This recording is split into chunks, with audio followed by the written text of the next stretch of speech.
Hello everyone, मेरा नाम है Muskan Sharma. Welcome to defence Guruji classes. जय हिंद सभी को। जैसा कि आप देख सकते हैं, आज की क्लास में हम बात करेंगे एसीसी 131 की स्ट्रैटेजी के बारे में कि क्या स्ट्रैटेजी हो आपकी एसीसी 131 की रिगार्डिंग आपका जीएस और जीके। जीएस जीके से रिलेटेड आपकी क्या स्ट्रैटेजी होनी चाहिए एसीसी 131 की, उसके बारे में बात करेंगे। इससे पहले वाली जो आपकी वीडियो थी उसके अंदर हम ह्यूमैनिटीज के लिए क्या स्ट्रैटेजी हो उसको डिस्कस कर चुके हैं कंप्लीटली। ठीक है, तो आज की क्लास में जो मेजर फोकस होगा वो एसीसी की आपकी 131 की जो स्ट्रैटेजी जीके और जीएस की होगी उसके ऊपर होगा, और ये हम करेंगे अपने प्रीवियस ईयर क्वेश्चन को ध्यान में रखते हुए। ये सारी की सारी स्ट्रैटेजी बनाई गई है और इसको प्रूव करने के लिए आज की वीडियो में मैं आपके साथ एसीसी 130 का जो पेपर हुआ था, यानी जो आपका अभी हाल ही में जनवरी 2024 में जो पेपर हुआ था, उसको उस पेपर को यहाँ पे रख के और उससे एक एक सवाल को एनालाइज करके मैं आपको बताऊंगी कि क्या हमने जो अप्रोच तैयार की है, इसकी जो स्ट्रैटेजी प्लान की है, वो किस तरीके से सही है और किस तरीके से आपके लिए हेल्पफुल हो सकती है। आगे बढ़ने से पहले एक छोटी सी इंफॉर्मेशन है आपके लिए। जैसा कि आप अगर एसीसी की तैयारी करना चाहते हैं तो डिफेंस गुरुजी ने आपके लिए एक नया बैच स्टार्ट किया है। एसीसी 131 बैच आपके लिए नया न्यू बैच लॉन्च हो चुका है, जिसके अंदर आपको लाइव रिकॉर्डेड क्लासेस दी जाती हैं। लाइव भी होती हैं और उसके बाद वो रिकॉर्डेड भी होती हैं। रिकॉर्डेड क्लासेस का बेनिफिट आपके लिए ये रहेगा कि आप उन रिकॉर्डेड क्लासेस को multiple times as per your need, as per your requirement आप उसे देख सकते हैं। ठीक है, बिकॉज आप लोग सर्विसेज में पहले से होते हैं, तो उसके लिए एक चीज जो आप लोगों की इंपॉर्टेंट कंसर्न होता है वो ये होता है कि क्या हम हमारे टाइम के अकॉर्डिंग अपनी क्लासेस की प्रिपरेशन कर सकते हैं या नहीं, इसीलिए रिकॉर्डेड क्लासेस का प्रोविजन रखा गया है। अनदर जो इंपॉर्टेंट फैक्टर होता है रिकॉर्डेड क्लासेस का वो ये भी होता है कि वो आपको मल्टीपल रिविजन के अंदर भी हेल्पफुल रहता है। इसके अलावा ना ही सिर्फ आपको ये क्लासेस प्रोवाइड की जाएंगी, बल्कि आपका जो बर्डन है नोट मेकिंग का वो कम कर दिया जाएगा, बिकॉज आपको नोट्स भी इस बैच के अंदर प्रोवाइड किए जाते हैं along with the test series. हम टेस्ट कंडक्ट करते हैं जिसमें आपके प्रीवियस ईयर क्वेश्चन पेपर्स को भी हम सॉल्व करते हैं, और उसके अलावा बहुत सारे आपके प्रैक्टिस मटेरियल यानी हम प्रैक्टिस सेट्स को भी लेके चलते हैं, ताकि कि आपकी प्रिपरेशन को बूस्ट किया जा सके और स्ट्रेंथन किया जा सके। ये जो आपका बैच है ये सभी सब्जेक्ट्स के साथ डील करता है, चाहे वो आपके जीके जीएस के सब्जेक्ट हो, इंग्लिश के, या फिर जो भी सब्जेक्ट्स आपके एसीसी के अंदर पूछे जाते हैं उन सब के साथ डील करता है, और आपको यहाँ पे अच्छी से अच्छी फैकल्टी इन सब्जेक्ट्स को डील करती है। अगर आप इंटरेस्टेड है इसके अंदर तो आपके लिए अनदर फर्दर इंफॉर्मेशन ये रहेगी कि आप इन दो नंबर पे कांटेक्ट कर सकते हैं, 8930310147 या 8930391047। ठीक है, आप क्या कीजिएगा कि आप इन दोनों नंबर पे व्हाट्सएप कर सकते हैं। व्हाट्सएप करने में आपको कुछ भी हाय हेलो लिखने की जरूरत नहीं है, क्योंकि हो सकता है उससे आपका मैसेज स्किप हो जाए। आपको सीधा व्हाट्सएप पे ये टाइप करना है ACC 131, जो आपकी इंफॉर्मेशन पहुंचा देगा कि भाई this and this particular student is interested in ACC 131 enquiry. Okay, तो आपको सीधा सिर्फ ACC 131 लिखना है और उससे आपको फर्दर आपको हेल्प आउट रीच हो जाएगी। अगर फिर भी आपको कोई मैसेज रिसीव ना हो तो उस टाइम पे आप इन दोनों ही नंबर्स पे क्या कर सकते हैं, कॉल कर सकते हैं। तो ये इंफॉर्मेशन थी उन स्टूडेंट्स के लिए जिन्हें ये नहीं समझ आ रहा कि हम कहाँ से प्रिपेयर करें, तो ये आपके लिए एक हमारे यहाँ से एक फैसिलिटी जो हम प्रोवाइड करना चाहते हैं वो है। तो चलिए अब बात करते हैं, आज का जो हमारा टॉपिक ऑफ डिस्कशन है वो है आपका एसीसी ह्यूमैनिटीज को कैसे, आपका जीके और जीएस को कैसे कवर करें। इससे पहले वाली वीडियो में हम ह्यूमैनिटीज देख चुके हैं कि कैसे कवर होगी। तो अगर जीके जीएस की बात करूं तो ये जो पूरा पेपर आपको दिखाया जा रहा है ये कौन सा पेपर है, आपका जनवरी 2024 का पेपर आपकी स्क्रीन पे है। हर एक सवाल को पढ़ेंगे, हर एक सवाल को डिस्कस नहीं करेंगे, उसके सही आंसर पर पहुंचना हमारा एजेंडा नहीं है आज की क्लास का। ये काम हम हमारे बैच के अंदर करते हैं जब हम प्रीवियस ईयर क्वेश्चन स्टूडेंट्स के साथ डिस्कस करते हैं। बट अभी जो हमारा एजेंडा रहेगा वो ये है कि ये देख लें कि सवाल कहाँ कहाँ से पूछे जाते हैं। एग्जाम है ये जीके जीएस का, ठीक है। तो यहाँ पे सवाल जो आपका पहला पूछा गया है वो है who has participated in the Khan quest 2022 exercise in Mongolia. इनमें से किसने पार्टिसिपेट किया जो आपकी खान क्वेस्ट 2022 वाली एक्सरसाइज थी मंगोलिया के अंदर। यानी सवाल आपका करंट अफेयर से, और करंट अफेयर में कौन से सेक्शन से, हमें तो सेक्शंस पर भी ध्यान देना जरूरी है। तो मिलिट्री एक्सरसाइज से ही आपका सवाल पूछा गया है, गिनते जाइएगा। करंट अफेयर से आपका पहला सवाल हो चुका है। अगले जो दो सवाल आप देखेंगे ये दोनों ही सवाल आपके स्पोर्ट्स से रिलेटेड है, यानी आपके खेलों से रिलेटेड है। और स्पोर्ट्स से रिलेटेड हुआ जो भी आपका मटेरियल होता है वो आपका मोस्टली करंट अफेयर्स ओरिएंटेड होता है। तो देख सकते हैं आपका पहला सवाल है girl gang a track by New Zealand singer. ठीक है। Jin Wigmore has been announced as the official song of which tournament. इन्होंने कौन से टूर्नामेंट का ऑफिशियल सॉन्ग अनाउंस किया। अगला सवाल है which is the venue of 19th Asian games of 2022। जो आपके 19th एशियन गेम्स हुए थे 2022 के अंदर, उसका वेन्यू कहाँ रहा। सरल से सवाल है, बहुत ज्यादा डेप्थ में नहीं पूछ रहा है, पर हाँ स्पोर्ट्स सेक्शन से रिलेटेड सवाल आपके जरूर पूछे जाते हैं। दो सवाल तो अभी तक हम देख चुके हैं। तो पहला जितना भी अगर मैं पेज पे 3 सवाल देखूं तो ये तीनों ही करंट अफेयर से थे, एक मिलिट्री एक्सरसाइज से सवाल था और दो आपके बचे हुए सवाल स्पोर्ट्स से थे। अब अगले सवालों की तरफ मूव करते हैं। नेक्स्ट है आपका क्वेश्चन इंटरनेशनल ऑर्गेनाइजेशन से सवाल है आपका कि जो एमनेस्टी इंटरनेशनल है उसके हेडक्वार्टर्स कहाँ है। इसका मतलब किसी भी इंटरनेशनल ऑर्गेनाइजेशन या किसी भी अंतरराष्ट्रीय संस्था के हेडक्वार्टर से आपसे सवाल पूछा जाता है। तो ये आपका पहला सवाल है। उसके बाद जो आपका अगला सवाल जो पूछा गया वो आपका जीके से पूछा गया, और जीके में भी आप कहाँ कौन से एरियाज पे ध्यान है अब ये देखते हैं। तो जीके में जिस एरिया पे आपका ध्यान है वो है कि फर्स्ट पर्सन है ना, फर्स्ट पर्सन अपॉइंटमेंट पे बता दो, फर्स्ट पर्सन किसी भी कॉन्टेक्स्ट में उन्होंने फर्स्ट पर्सन से रिलेटेड सवाल पूछा है। तो पूछा है who become the first women officer to join the army aviation corps as the combat aviator. ठीक है। तो यहाँ पे फर्स्ट वुमेन ऑफिसर पूछ लिया जिन्होंने ज्वाइन किया आर्मी एविएशन कॉर्प्स को। ठीक है। तो ये आपका जीके से, वैसे करंट अफेयर से भी रिलेटेड है बट स्टैटिक जीके का भी ये हिस्सा बन जाता है। अगला सवाल इंपॉर्टेंट जो आपका पूछा जाता है वो डेज और डेट से पूछा जाता है कि इंपॉर्टेंट तारीख और इंपॉर्टेंट दिन या इंपॉर्टेंट ईयर से रिलेटेड सवाल पूछा जाता है। और देखना ऐसे सवाल आपको बहुत मिलेंगे, मैं अगेन यही बोल रही हूँ, ये फर्स्ट पर्सन जो न्यूज के अंदर रहा उससे रिलेटेड सवाल बहुत मिलेंगे। हमने देखा इंटरनेशनल ऑर्गेनाइजेशन, उससे रिलेटेड सवाल बहुत मिलेंगे। इससे पहले हमने स्पोर्ट्स से भी रिलेटेड देखे तो वो भी सवाल आपको बार बार देखने को मिलेंगे। इंपॉर्टेंट डेट और डेट से भी बहुत ज्यादा सवाल पूछे जाते हैं। जैसे पहला पूछा गया है कि वर्ल्ड आर्ट डे कब सेलिब्रेट किया जाता है। ठीक है। तो स्टैटिक का पार्ट है। देख पा रहे हैं यहाँ पे सिर्फ और सिर्फ आपकी जो जीके है उस पे गौर किया जा रहा है, ज्यादा यहाँ पे हिस्ट्री, पॉलिटी, ज्योग्राफी, सिविक्स इनके अंदर नहीं घुसा जा रहा। वो आपका पूछा जाता है ह्यूमैनिटीज पार्ट के अंदर। बाकी हो सकता है एक आधा सवाल इसके अंदर भी आपको देखने को मिल जाए, और हो सकता है कि आपका जीके जीएस का कोई सवाल आपको ह्यूमैनिटीज के अंदर देखने को मिल जाए। देखिए बात तो सेम सी है, बट जो आपकी जीके जीएस वाला इसमें मोस्टली फैक्ट्स और करंट अफेयर्स और इनसे रिलेटेड सवाल पूछे जा रहे हैं, बल्कि इससे जो पीछे वाला था उसमें इससे रिलेटेड सवाल नहीं पूछे जा रहे हैं।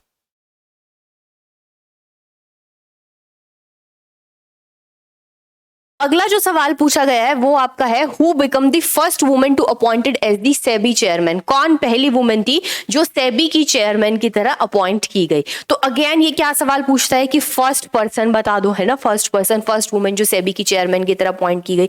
जीके भी है और स्टैटिक भी है, मतलब करंट भी है और आपका स्टैटिक भी है। अगला है who is the formal national level volleyball player and the first female to scale the Mount Everest and the Mount Vincent. तो यहाँ पे आपका फिर से फर्स्ट फीमेल पूछ ली। पहली वो फीमेल कौन थी जिन्होंने माउंट एवरेस्ट की चढ़ाई भी करी और माउंट विंसेंट की भी चढ़ाई करी। तो अगेन देखो फर्स्ट पर्सन पे, यहाँ पे भी फर्स्ट पर्सन पे सवाल था, फिर से फर्स्ट पर्सन पे सवाल पूछा।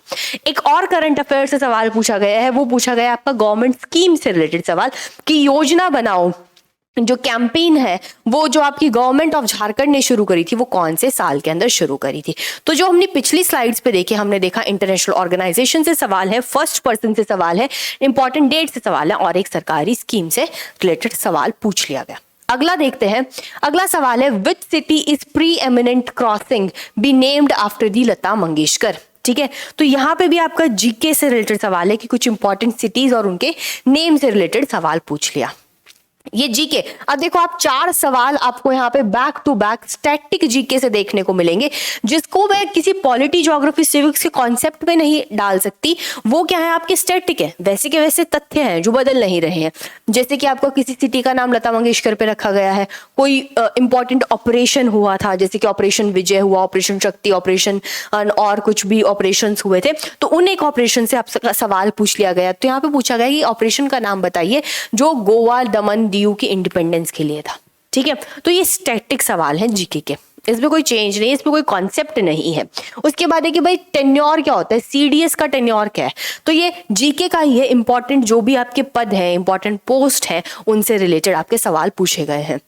फिर पूछा गया है which year was declared as the international women year by the United Nation. तो देखो फिर से इंपॉर्टेंट डेज और डेट से सवाल पूछ लिया गया है कि कौन सा साल आपका women international women year declare किया गया है आपकी यूनाइटेड नेशंस के द्वारा।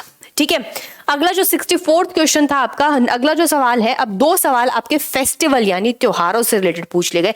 तो ये जो आपको दिखाने का मेरा मकसद है कि भाई देखो सवाल किस तरीके से आपके पूछे जा रहे हैं, इसका सिर्फ यही एजेंडा है कि आपको मैं बता सकूं कि स्टैटिक जीके से आपके जो जीएस जीके के अंदर है वहां से काफी सवाल पूछे जाते हैं। यहाँ पे जैसे आपको फेस्टिवल से सवाल पूछ लिए गए कि जो 23rd नेशनल यूथ फेस्टिवल है वो कहाँ मनाया गया, इन द ले फर्स्ट आइस क्लाइंबिंग फेस्टिवल जो है आपका जनवरी 2021 के अंदर मनाया गया, वो कहाँ मनाया गया। तो ये जितने भी सवाल आप अपनी स्क्रीन पर देख पा रहे हैं ये स्टैटिक है, बट करंट के साथ जोड़कर आपसे स्टैटिक पूछा गया है।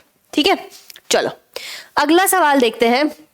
अगला जो सवाल है जहां से हम समझ सकते हैं कि हमारा एग्जाम में हमें कहाँ कौन कौन से एरियाज पे फोकस करने की जरूरत है, वो है the name the Indian chess player that has broken the world record by finishing the game in the first 12 moves. पहली 12 मूव्स में जिसने अपना रिकॉर्ड कंप्लीट किया उसका नाम बताइए। तो फिर से एक स्पोर्ट्स से सवाल हमने पहले ही पेज पर देखा था, स्पोर्ट्स से 2 सवाल पूछे गए थे, एक एशियन गेम से रिलेटेड पूछा गया था और एक और सवाल पूछा गया था, और फिर से हम देख रहे हैं कि स्पोर्ट्स से रिलेटेड सवाल पूछा गया है। तो स्पोर्ट्स से रिलेटेड यहाँ पे फिर से 2 सवाल पूछे गए हैं, ना कि एक, यानी अब तक 4 सवाल स्पोर्ट्स से रिलेटेड पूछे जा चुके हैं। यहाँ पे पूछते हैं which Indian cricketer was given the title tiger. कौन से इंडियन क्रिकेटर को टाइगर का टाइटल दिया गया था। ठीक है, इसके अलावा जो आपका है जीके, अब देखो फिर से आपका वर्ल्ड हिस्ट्री। अब यहाँ पे हिस्ट्री से रिलेटेड सवाल पूछा गया। आपको मैंने बोला था कि सिर्फ 1-2 सवाल ही ऐसे हैं जो आपको हिस्ट्री, ज्योग्राफी, पॉलिटी से देखने को मिलेंगे, क्योंकि वो मोस्टली ह्यूमैनिटीज में पूछे जाते हैं। वैसे तो इंटरचेंजेबल है, देखो सवाल पूछने पे तो रोक नहीं लगा सकते। कई बार सवाल वो जीके वाले उसमें डाल देगा ह्यूमैनिटीज में, कई बार ह्यूमैनिटीज वाले सवाल जीके में डाल देगा, बट इनको जब हम पढ़ेंगे तो मिक्स्ड फॉर्मेट में ही पढ़ेंगे, अलग अलग इनके नामों से इनको नहीं पढ़ते हैं। बट हाँ, यहाँ से हमें वो एरिया समझ आ रहे हैं जो जीके के नाम सुनते ही हमारे दिमाग में जो स्पेसिफिक एरियाज जो आते हैं जो हमें कवर करने की जरूरत है। तो पूछा गया कि कौन से year Hitler chancellor of Germany बना। बिल्कुल सीधा सा सरल सा सवाल है। फिर है who was the first Indian pilot, कौन इंडिया का पहला पायलट बना। ठीक है, तो देखो फिर से फर्स्ट पर्सन से पूछा गया है, या फिर पूछ लिया गया कि फर्स्ट आर्मी चीफ इंडिया का कौन था। तो फिर से सवाल यही पूछा गया, फर्स्ट पर्सन से रिलेटेड आपका सवाल पूछा गया है। एक सवाल आपका इंडेक्स से पूछा गया है कि यूनियन मिनिस्ट्री थी जो performance grading index for the district, वो कौन सी मिनिस्ट्री ने दिया है। तो ये इंडेक्स से रिलेटेड आपका करंट अफेयर से रिलेटेड सवाल है। ओके, अब अगला जो सवाल है आपका वो है कि फिर से आपका एक इंडेक्स से रिलेटेड ही हम देख चुके हैं। फिर आपका पूछा गया है कि जो भी आपकी ऑर्गेनाइजेशन है, इंपॉर्टेंट बॉडीज है, सरकारी जो भी इंपॉर्टेंट इंस्टीट्यूट है, उससे रिलेटेड सवाल पूछा गया है कि Central Bureau of Communication was earlier known as. Central Bureau of Communication को पहले किस नाम से जाना जाता था। अब देखो फिर से फेस्टिवल्स पे सवाल पूछा गया है, जैसे हमने पहले फेस्टिवल पे सवाल देखा था वैसे ही फिर से फेस्टिवल पे सवाल पूछ लिया गया कि भाई जो रथ यात्रा है पुरी के अंदर वो किस हिंदू भगवान की के लिए सेलिब्रेट की जाती है। ठीक है, ऐसे ही पूछ लिया गया कि हिस्ट्री से एक सवाल पूछ लिया गया कि जो चौथ जो है आपका जो एक टैक्स है, एक तरीके का कर है, वो किसने और कब लगाया, किस चीज के लिए वो कर लगाया जा रहा था। ठीक है, लास्ट सवाल फिर से आपका फिर से इंपॉर्टेंट साइट के ऊपर है कि यूनेस्को की जो लिस्ट है इंपॉर्टेंट एंडेंजर्ड हेरिटेज ऑब्जर्वेटरीज को लेके, उससे रिलेटेड सवाल पूछा जा रहा है कि जो एस्ट्रोनॉमिकल ऑब्जर्वेटरी है वो कौन से राज्य यानी कौन से स्टेट के अंदर है। तो ये कुछ आपके इंपॉर्टेंट सवाल थे। ठीक है। तो ये जो भी हमने इंपॉर्टेंट सवाल नहीं बोलूंगी मैं, ये बोलना चाहिए कि जो आपके 2024 में जो सवाल पूछे गए ये वो सवाल थे, और इन सवालों से जो हमने समझ डेवलप करी अपने जीएसजीके को समझने के लिए, देखो ह्यूमैनिटीज डिस्कस कर चुके हैं, तो ह्यूमैनिटीज वाली वीडियो मस्ट है, पहले वो देख लेना। ठीक है, ह्यूमैनिटीज देखने के बाद एक बार इसको देखना, तुम्हें समझ आ जाएगा कि ह्यूमैनिटीज और इसमें किस तरीके का डिफरेंस है। तो इसके अंदर जो ओवरऑल हमें देखने को जो सबसे ज्यादा वेटेज है वो है आपका करंट अफेयर्स को ऐसे स्टैटिक के साथ मिला के पढ़ना है कि आपका मैक्सिमम आउटपुट आ सके, आप उन्हीं सवालों को टारगेट कर सके जो आपके एग्जाम में पूछे जाने की मैक्सिमम प्रोबेबिलिटी है। ठीक है, तो देखिए जैसे कि मैंने बताया था आपकी करंट अफेयर्स में हमने देखा मिलिट्री एक्सरसाइज से आपका एक सवाल पूछा गया, चाहे एक सवाल पूछा जाए मिलिट्री एक्सरसाइज से हमेशा कोई ना कोई सवाल पूछा जाता है, तो ये इंपॉर्टेंट हो जाता है। स्पोर्ट्स से हमारे 4 सवाल पूछे गए थे इस पेपर के अंदर, और हर साल स्पोर्ट्स से सवाल पूछे जाते हैं, तो फिर से ये एक इंपॉर्टेंट एरिया हो जाता है। गवर्नमेंट स्कीम से एक सवाल था, पर ये इंपॉर्टेंट एरिया तो बिल्कुल है ही है। फेस्टिवल से बात करूं तो वैसे 3 सवाल थे, पर 2 थे जो आपके करंट में फेस्टिवल रहे थे, और एक था जो आपका जगन्नाथ वाला सवाल पूछा गया था, वो अभी जो रिसेंट मतलब जो स्टैटिक वाला है उससे रिलेटेड पूछा गया था। एक सवाल आपका इंडेक्स से था। तो इस तरीके से आपका करंट से लगभग 9 सवाल पूछे गए, तो आप इसको इग्नोर नहीं कर सकते। ये चीज है जो आपको ध्यान में रखने की जरूरत है। इसके बाद अगर मैं जीके से देखूं तो जीके में आपका इंपॉर्टेंट डेज और डेट को आप मिस नहीं कर सकते, ये आपको पक्का करके जानी है। 2 से 3 सवाल हमेशा यहां से देखने को मिलते हैं। इंटरनेशनल ऑर्गेनाइजेशन से भी आपको जरूर सवाल देखने को मिलता है, और फर्स्ट जो पर्सन है वो तो आपको बिल्कुल ही मिस नहीं करके जाने, उससे तो हमने 5 सवाल देखने को मिले। ठीक है, अच्छा इंपॉर्टेंट अगर सरकारी कोई पोस्ट है, ठीक है, गवर्नमेंट ऑर्गेनाइजेशन है, तो वो आपको मिस नहीं करनी है, उससे सवाल पूछे जाते हैं, जैसे आपके 2 सवाल पूछे गए थे। इंपॉर्टेंट कोई भी ऑपरेशन हो उससे जैसे आपका सवाल पूछा गया, सिटीज और उनके नाम हमेशा इसके इर्द गिर्द सवाल पूछे जाते हैं। वर्ल्ड हिस्ट्री से, ठीक है, आपका कोई फेस्टिवल, इंपॉर्टेंट यूनेस्को की साइट्स आपको याद होनी चाहिए, वहां से आपके सवाल पूछे गए थे। तो ओवरऑल आपका जो ह्यूमैनिटीज से जो सवाल पूछे गए थे वो 2 थे। एक तो हिस्ट्री से नॉर्मल पूछ लिया गया था, एक टेक्स्ट को लेके कि भाई चौथ टेक्स्ट किससे रिलेटेड होता है, दूसरा वर्ल्ड हिस्ट्री से पूछ लिया था कि भाई कब हिटलर को क्या करा गया था, अपॉइंट किया गया था। ठीक है, तो ये थे आपके इंपॉर्टेंट चीजें। तो अब आपके पास फिर से एक लिस्ट है, ये तो था पेपर का एनालिसिस, अब आपके पास एक लिस्ट है जिस लिस्ट को आप मिस आउट नहीं करेंगे, और ये लिस्ट आप कंप्लीटली क्या करेंगे, तैयार करेंगे, ताकि कि आपका जीके जीएस स्ट्रांग हो सके। ह्यूमैनिटीज के लिए हम देख चुके हैं हमें कौन कौन से सेगमेंट्स देखने हैं। इसके बाद अब देख लेते हैं कि जीके जीएस के लिए स्पेशली किन एरियाज पे ध्यान देना है जिन्हें हम मिस नहीं करेंगे। जैसे कि फर्स्ट इन इंडिया मेल या फीमेल, ठीक है, और फर्स्ट इन वर्ल्ड मेल और फीमेल। नेशनल पार्क आप करेंगे, world heritage site, famous tourist sports को आप करेंगे। ठीक है, अब कुछ सुपरलेटिव्स है जैसे कि इंडिया के, वर्ल्ड के, कि भाई सबसे लार्जेस्ट रिवर कौन सी है, डीपेस्ट रिवर कौन सी है, इसी तरीके से वर्ल्ड के कुछ सुपरलेटिव्स हैं। इंपॉर्टेंट जितने भी मॉन्यूमेंट्स होंगे, जैसे यूनेस्को वाली अगर पूछ लिए तो और भी मॉन्यूमेंट्स के बारे में वो पूछ सकता है। इंटरनेशनल बाउंड्रीज, जैसे कि अगर मैं बोलूँ कि आपका 16th पैरेलल क्या है, रेड क्लिफ लाइन कौन सी है, मैकमोहन लाइन कौन सी है, तो इससे सवाल पूछा जा सकता है। अब नेशनल एम्बलम या फिर एनिमल, इससे तो पूछा ही जा सकता है। ठीक है, मैप लाइन, इसको हम ज्योग्राफी में कवर कर लेंगे, तो इसको आप यहाँ पे बेशक मत कीजिएगा।